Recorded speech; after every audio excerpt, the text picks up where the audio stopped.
Now, from WBZ Sports, this is Burton Ernie Talk Football with Fauria. Still can never get used to that graphic, right? Welcome, everyone, to Burton Ernie Talk Football with Fauria. I'm Steve Burton. Your Patriots have 10 wins. That's right, 10 wins. That's more than the last two seasons combined, folks. But this win cost them a little bit. Well, it cost them a lot in a big way. Ernie Adams and Christopher Fauria alongside a win on Sunday. Do you feel better or worse about this team's playoff chances right now? Well, I think the biggest thing they have going for them is that it sounds like, not having any real inside info on medical situations, that both Williams and Campbell will be back in January, which is huge. So that's you never like to have players go down, but knowing, hey, at least we're going to get these guys back, that's big. So they're in the playoffs. They're in the playoffs. So, I mean, once they get into the playoffs, yes, you feel better for me, or worse? Worse. Now, call me a heady penny. Call me. Listen, you should be. I'm finally I'm invested now. So. But you feel worse. Well, just because you're forecasting what it could look like if this situation doesn't get any better, or if it happens again. I don't think offensively they can handle any of the defenses that they are going to see in the playoffs. Houston's defense, Denver Broncos defense, Baltimore's defense. I mean, those are the higher level ones, but they're not going to be able to handle those edge rushers, Danielle Hunter. They're not going to handle Will Anderson. They can't handle what Nick Bonito is going to do to them and what Vance Joseph, defensive coordinator at Denver Broncos. They can't handle those guys. But that's what, by definition, what you get in playoffs. That's where you get the good teams. Okay, my thing is but I think the way they were constructed and growing, I was fine. I think they can handle it if all those guys are healthy. Well, and that's why I say, to me, the big thing, particularly offensively with Campbell, is it sounds like he'll be back. So that's. It sounds like both guys are going to be back, which is great. Can I add a little, what I think is a sneaky hack? And tell me what you think about this, Ernie, because I'm curious how you guys hoard your full padded practice days. Because I think they have two full padded practices left. Yep. The Patriots do. And I feel like that was done by design. Because if you had, let's just assume you have the situation where your two most important players, two of your most important players on your offensive line are dealing with injuries, and then they got to come back. And maybe Will Campbell can't come back to the very last game of the regular season. Well, now you have the opportunity to put pads on and then give him some real-life reps so he's just not thrown into a real game. I think that is interesting. You have to explain to the audience how many full I think it's how many? I think it's 15. Yeah, including 15 the entire season. Don't quote me on that. Practice 15 the entire year. And this is and you only get a few in training camp. I mean, this is a different game, Steve. It's amazing. I mean, the days when I started with the Patriots, we were in pads on Wednesday, Thursday, and Friday every week. So that was too much. 15. That was too, but you always, as a coach, if your team's beat up, you know enough. Hey, we can't. We're not going to be in pads this week.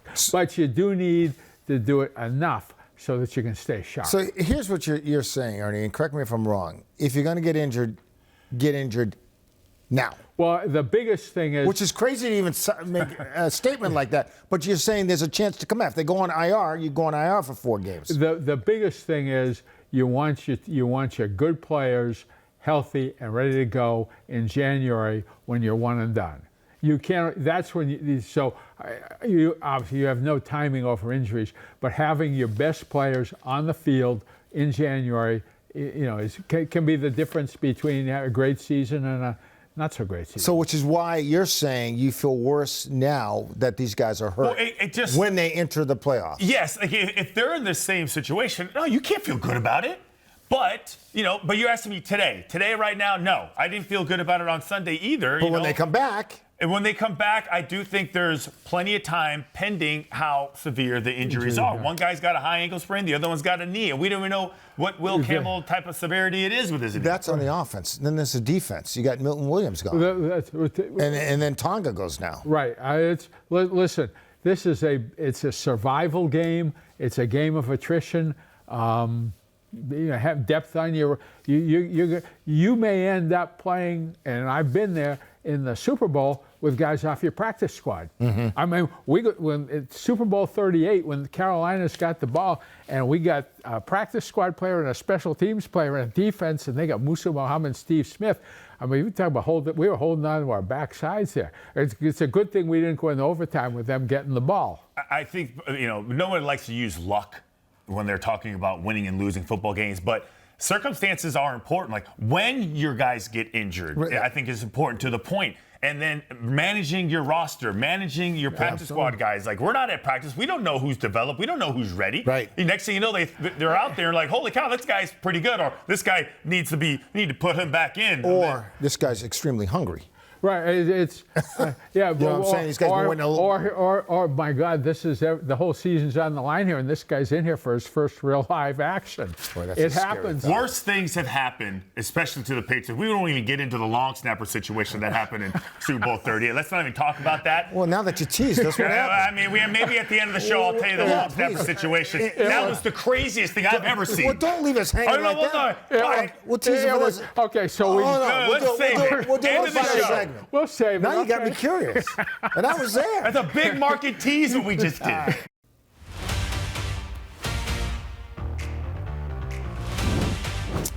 All right, back now for our whiteboard segment with Burton Ernie, talk football with Fauria. You're talking goal line offense, something this team had chance after chance after chance. Right, and first and goal from the one. What are we doing? First and goal from the one. You would really like to think we can take the ball and run it in. Right? Right. No 1 yard. We're talking 1 yard. 1 yard, right there. 1 yard. Yeah. Okay. But so let's tackle goal line offense. The first thing you got to realize with goal line offense is compared to being 1st and 10 on the 50, right. Everything is compressed, and you don't have safeties playing back in center field. They're coming up. The rule, safeties become linebackers. Okay, and you run the ball, you've got to have a plan for how you're going to block them. Okay, because if you just leave NFL safety sitting there unblocked, they're probably going to make the tackle. Okay, so this is, we get down there. Hold on, let me ask you one thing before we go forward. Safeties come up, right? So there's more people up. I get, who has the advantage? I would say the offense because they know where they're going, correct? They know where they're going, but it's more bodies in there, and you have those saying hat on a hat. You've got to get people blocked. Okay. And so you only need a yard. You would like to think. I mean, offensively, you're going to be upset if you don't get it. Yeah. Right. Okay. Yeah. Especially. Okay. Okay. So what happens? Okay. So we get down there the first, and the Patriots run their basic play. They probably still call it H42 ace. Okay. You run a few H42 aces in your day. Okay. We're out in the field. We're blocking back. So we've got the backside of the defense sealed. The fullback, he's through on the mic, but here's the weak safety. He's up sitting right in there, and you run the ball straight ahead, and your weak safety, he's up there to play a linebacker. He's right there, and he meets the ball carrier in the backfield. Okay, and this is a problem. This is So what do you want to do with an unblocked guy? Hope he gets caught up in the wash. With an unblocked guy, you got to. That's why I say you have to treat him as a linebacker, and you got to block him. So the first thing you do, if you really want to run it, this is why a lot of people on the goal line, they'll be in two tights. So now they block. Now they put the center back here blocking them. Or you can motion over. Because that corner, he wants nothing to do with the big fellas. Right. He's out of it. But the point is, you got to have a plan for blocking him. You know why I don't like this play? Why? Because the back is already 5 yards back. Okay, you only have to get 1 yard. The quarterback's taking the ball back to the back. You want him to get some speed, though. If there's no hole there, you gotta have to make your own. And you make a great point, which is why a lot of tailbacks now, and this used to be one of my real pet peeves. Yeah? Out in the field, they'd be 7 yards deep, but you get short yardage and goal line. We always tighten them up. It's a different. So for just that reason, you're hitting the hole just a little bit quicker. Question.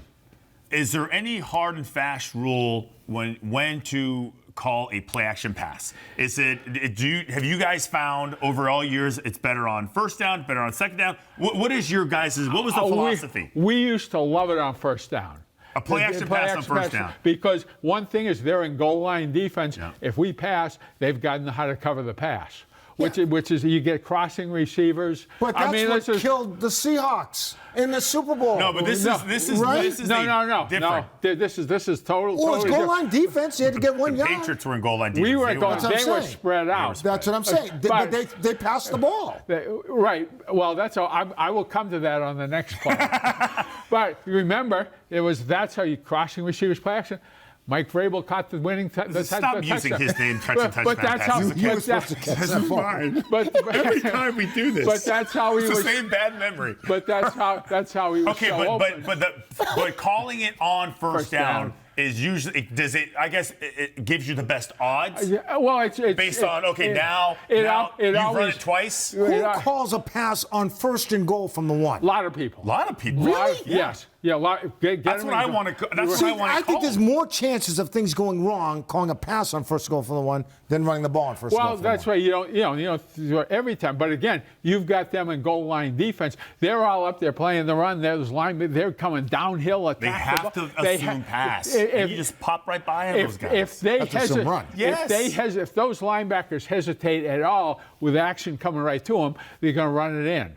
So it's hard for defense to play pass defense when they're in the goal line. Last thing for me.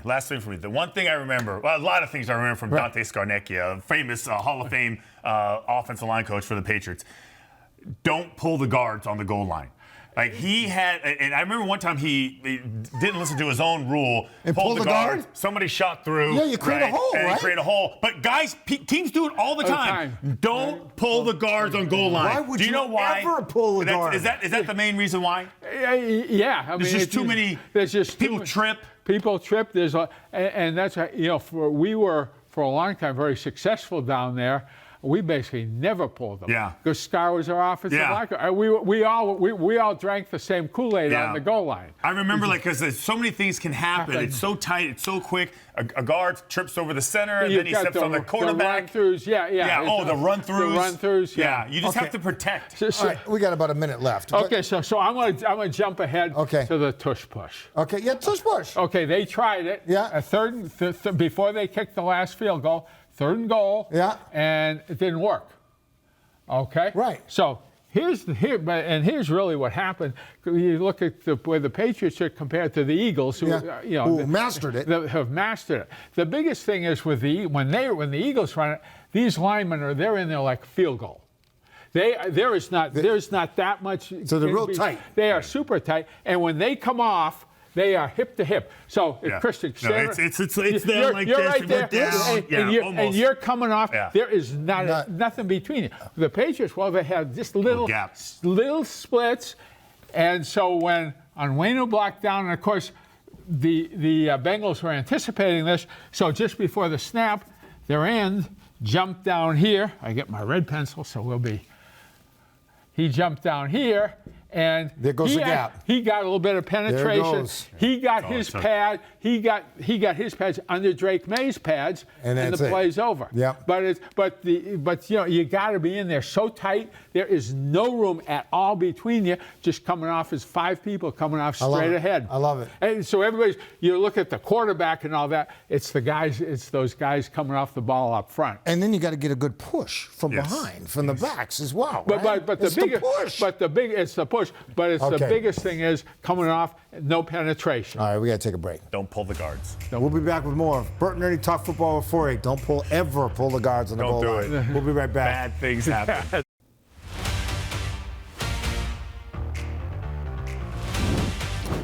Welcome back to Burton Ernie Talk Football with Fauria. Now we're talking coverages, all right? Patriots are on defense.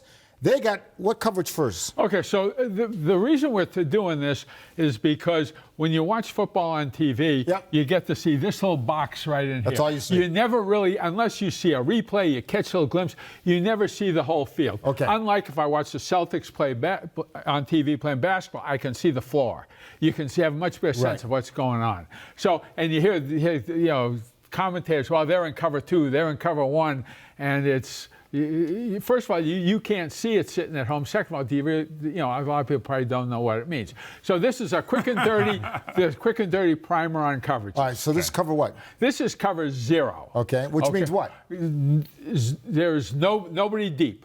Zero deep. No safety net. There is no free safety. So everybody's locked on one guy. Everybody's locked on one guy, and this is what the man coverage. This is this is usually going to be used with a blitz. Okay. When you're in 0, basically you're coming. That means everybody's coming. Everybody's coming, and this is what the Patriots are in right at the end on Sunday. Okay. They got the last play. Flacco had to get out of position, make a bad throw because he had to avoid a rusher. So with cover 0.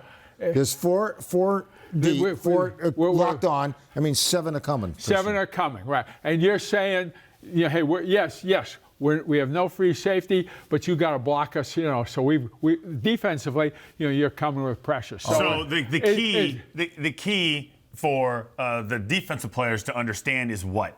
The key for the based on knowing that all these guys are coming, knowing where the sticks are, where the goal line is, right? What they need to know. And then the defense, the Patriots, have no help. They have no help. So that but the Patriots are playing off, so they're not going to get beat on a quick fade, and they know, hey, the quarterback is not going to have a lot of time. The ball's going to come out fairly quickly. I mean, if they pick up, if the offense picks the blitz up, and now the quarterback has some time. Now the defense is in a very little bit stressful of trouble. situation. It happens really, really fast. There's lots of communication. The play clock is going. Right. You can go anywhere if you're these guys.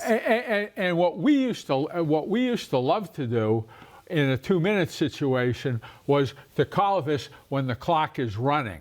Because the offense doesn't have time to huddle up, get the protection and set up. And in panic mode. And a little bit of panic mode. So we think we're better at communicating and executing this than the offense is going to be at picking up. Got it. So this would be 0. Okay, give us cover 2. Okay, so cover 2 would be your basic covers. That was like as far if you were doing a football 101 class, we got about 2 minutes cover 2 left. be the one you would put in first, you Ernie? could put cover.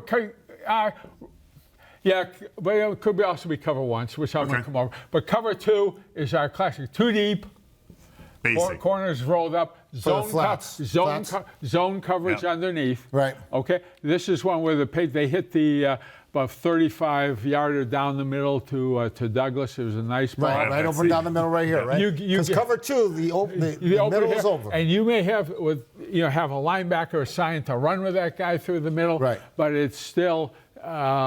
There's no perfect defense. Every defense has a potential weakness. Okay. That's obviously one of the middle. the tight ends, of course you're tight end because the middle's open. The middle's open. The middle's open. All right. What's cover 3? Well, let me go. He wants to do 1. I want to do cover 1. Let's do cover 1, Okay, which cover is just a variation of, which is basically cover 0, Ernie, right? With a man in the middle. It's man to man. Yeah. But the difference is now I have a free safety sitting back there in center field. So he's the one. And where does he go? Basically, he is going to read the quarterback. He may look at he's going to look at the pattern. If they have a really good receiver, he may favor that side. Yeah. But basically, he is a free player back there. And if you're the quarterback, and you have to know where he is. Do not go throwing post patterns with a free sitting out there because he's sitting waiting on you, and waiting in the bushes. The quarterback is responsible for controlling this guy. Okay, with eyes. With eyes. So, for instance, and if I want to throw it over here, I'm looking left. I'm going to look up. I want to keep that guy frozen. Right. The worst thing you can do as a quarterback is stare down your receiver, and the safety gets a great break on you. Flacco. Flacco the other day, right? He threw the guy in the flat, and Marcus Jones there. Hey, thank you very much. Easiest pick 6 ever. And Flacco's wearing a helmet, so you can't see, but I could see just the body of it. What in God's name was he doing?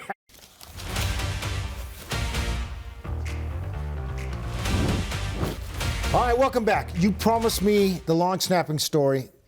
Okay. You teased me with it. Let's go. I'll start. So, Super Bowl 38, Lonnie Paxton got hurt, and we bring in Brian Kitchens, who actually was coached by Ernie in Cleveland. Oh, so you brought the guy in. Yeah, so he vouched for him. Okay? He vouched for him. Bill and I both coached him. Okay.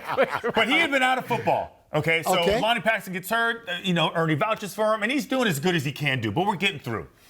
The day of the Super Bowl, I'm having my pregame meal and my early morning breakfast, and I see Brian. He sits down at our table. Hold on. The day of the game. I won't go back to Friday. On Friday, tell him what he was doing on Friday. So Friday, that's your polish things up day. Right. Walk through, and we go for a field goal, and Brian snaps the ball a little high. It goes over everything. A little high. Yeah. That's a lot high. It's all so the ball's back there, rolling around. Okay. Oh dear God! So this is on Friday. This is on Friday. Okay, so fast forward to Sunday morning. I'm on the field goal team, and I'm noticing he sits down. He's got a bandage on his hand. He had sliced his hand. He had like 8 stitches in it. I have no idea. All I know is like, dude, aren't you our long snapper? Okay, and he's like, yeah, don't worry about it. I was like, awesome. These games come down to the wire. Sure enough, it does come down to the wire. Adam Vinatieri kicks the field goal. He's got the one rest hand. is history. He but snaps the ball with one that is hand. such a story that like people don't really know about. And so we're going out there. It's 29-29. This kick, we make it. We win the Super Bowl. And all I'm thinking is, dear God, please don't snap it over everybody's head and then run it back for a touchdown. Unbelievable. All right, let's wrap it up with the Giants.